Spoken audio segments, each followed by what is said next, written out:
بسم اللہ الرحمن الرحیم۔ آج ہم حضرت محمد صلی اللہ علیہ وآلہ وسلم جو ہمارے پیارے آقا ہیں ان کی مبارک زندگی کے بارے میں بات کریں گے۔ آپ صلی اللہ علیہ وآلہ وسلم کے والد محترم حضرت عبداللہ حضرت مطلب رضی اللہ تعالی عنہ کی اولاد میں سب سے زیادہ خوبصورت تھے۔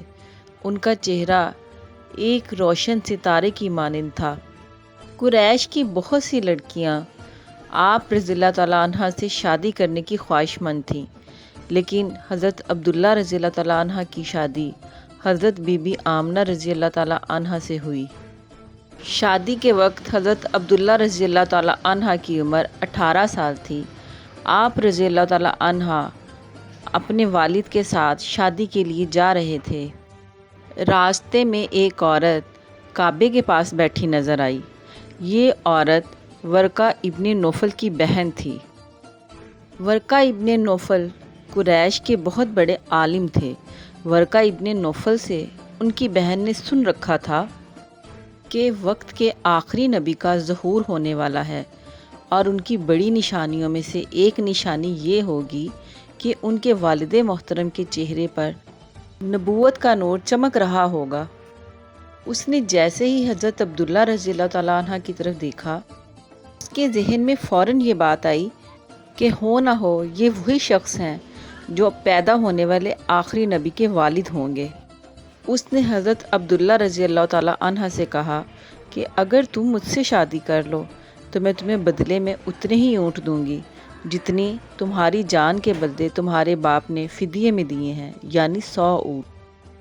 اس پر انہوں نے جواب دیا کہ میں اپنے باپ کے ساتھ ہوں اور ان کی مرضی کے خلاف کچھ نہیں کر سکتا، نہ ان سے الگ ہو سکتا ہوں، اور میرے والد ایک باعزت آدمی ہیں، وہ اپنی قوم کے سردار ہیں۔ بہرحال آپ کی شادی حضرت آمنہ رضی اللہ تعالیٰ عنہ سے ہوئی۔ آپ قریش کی عورتوں میں نسب اور مقام میں افضل تھیں۔ حضرت آمنہ رضی اللہ تعالیٰ عنہ بیاہ کے حضرت عبداللہ رضی اللہ تعالیٰ عنہ کے گھر آ گئیں۔ آپ فرماتی ہیں کہ جب میں ماں بننے والی ہوئی تو میرے پاس ایک شخص آیا، یعنی ایک فرشتہ شکل انسانی میں آیا۔ آپ فرماتی ہیں کہ اس وقت میں جاگنے اور سونے کی درمیانی کیفیت میں تھی۔ عام طور پر اس کیفیت کو غنودگی کہا جاتا ہے۔ اس نے مجھ سے کہا کہ کیا تمہیں معلوم ہے کہ تم اس امت کے سردار اور نبی کی ماں بننے والی ہو؟ پھر دوبارہ وہ اس وقت آیا جب آپ صلی اللہ علیہ وآلہ وسلم کی پیدائش کا وقت قریب تھا۔ جب تمہارے ہاں پیدائش ہو تو تم یہ کہنا کہ میں اس بچے کے لیے اللہ کی پناہ مانگتی ہوں، ہر حسد کرنے والے کے شر اور برائی سے، اور اس بچے کا نام محمد صلی اللہ علیہ وآلہ وسلم رکھنا، کیونکہ تورات میں ان کا نام احمد ہے، اور زمین والے اور آسمان والے ان کی تعریف کرتے ہیں، جبکہ قرآن میں ان کا نام محمد ہے صلی اللہ علیہ وآلہ وسلم، اور قرآن ان کی کتاب ہے۔ ایک روایت کے مطابق فرشتے نے ان سے یہ کہا کہ تم وقت کے سردار کی ماں بننے والی ہو۔ اس بچے کی نشانی یہ ہوگی کہ اس کے ساتھ ایک نور ظاہر ہوگا، اور اس نور سے ملک شام اور بصرہ کے محلات بڑھ جائیں گے، اور جب وہ بچہ پیدا ہو جائے تو اس کا نام محمد صلی اللہ علیہ وآلہ وسلم ہی رکھنا، کیونکہ تورات میں ان کا نام احمد ہے، اور زمین والے اور آسمان والے ان کی تعریف کرتے ہیں، اور انجیل میں بھی ان کا نام احمد ہے، اور آسمان اور زمین والے ان کی تعریف کرتے ہیں، اور قرآن میں ان کا نام محمد ہے۔ حضرت عبداللہ رضی اللہ تعالیٰ عنہ کے چہرے پر نور چمکتا تھا، اور شادی کے بعد یہی نور حضرت آمنہ رضی اللہ تعالیٰ عنہ کے چہرے پر بھی آ گیا۔ آپ کے والد حضرت عبداللہ رضی اللہ تعالیٰ عنہ کا انتقال آپ کی پیدائش سے پہلے ہی ہو گیا۔ سابقہ کتب میں آپ کی نبوت کی ایک علامت یہ بھی بتائی گئی تھی کہ آپ کے والد کا انتقال آپ کی پیدائش سے پہلے ہی ہو جائے گا۔ مطلب یہ کہ آپ صلی اللہ علیہ وآلہ وسلم اپنے والد کے انتقال کے چند ماہ کے بعد اس دنیا میں تشریف لائے۔ حضرت عباس رضی اللہ تعالیٰ عنہ فرماتے ہیں کہ جب آپ صلی اللہ علیہ وآلہ وسلم اس دنیا میں تشریف لائے تو آپ کی ناف کٹی ہوئی تھی۔ ناف کو بچہ پیدا ہونے کے بعد کاٹا جاتا ہے۔ آپ ختنہ شدہ پیدا ہوئے۔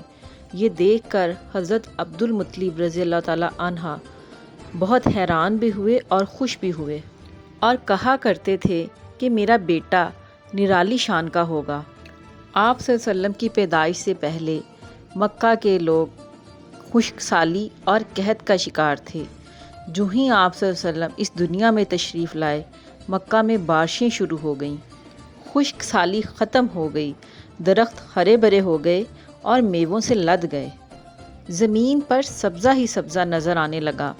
پیدائش کے وقت آپ اپنے ہاتھوں پر جھکے ہوئے تھے اور سر آسمان کی طرف تھا۔ ایک روایت کے مطابق یہ ہے کہ آپ گھٹنوں کے بل جھکے ہوئے تھے، مطلب یہ کہ سجدے کی حالت میں تھے۔ آپ کی مٹھی بند تھی اور شہادت کی انگلی اٹھی ہوئی تھی، جیسے کہ ہم نماز میں اٹھاتے ہیں۔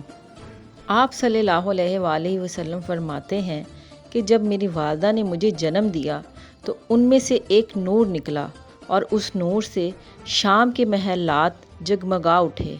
حضرت سیدہ آمنہ رضی اللہ تعالیٰ عنہ فرماتی ہیں آپ صلی اللہ علیہ وآلہ وسلم کی پیدائش کے وقت ظاہر ہونے والے نور سے مجھے بصرہ میں چلنے والے اونٹوں کی گردنیں تک نظر آئیں۔ آپ صلی اللہ علیہ وآلہ وسلم کی ولادت کس دن ہوئی؟ اس بات پر سب کا اتفاق ہے کہ وہ پیر کا دن تھا۔ آپ صلی اللہ علیہ وآلہ وسلم صبح فجر طلوع ہونے کے وقت دنیا میں تشریف لائے۔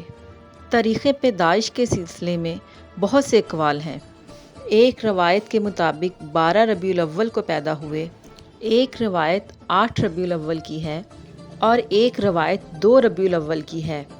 اس سلسلے میں اور بھی بہت سی روایات ہیں، لیکن زیادہ تر مورخین کی بات یہ ہے کہ آپ 8 ربیع الاول کو پیدا ہوئے۔ تقویم کے طریقے کے لحاظ سے جب تاریخ نکالی گئی تو 9 ربیع الاول نکلی۔ مطلب یہ کہ اس بارے میں صحیح بات کسی کو بھی معلوم نہیں، لیکن اس بات پر سب کا اتفاق ہے کہ مہینہ ربیع الاول کا ہی تھا اور دن پیر کا تھا۔ یہ بھی کہا جاتا ہے کہ پیر کے دن آپ کو نبوت ملی، پیر کے دن ہی آپ نے مدینہ منورہ کی طرف ہجرت فرمائی اور پیر کے دن ہی آپ کا وصال ہوا۔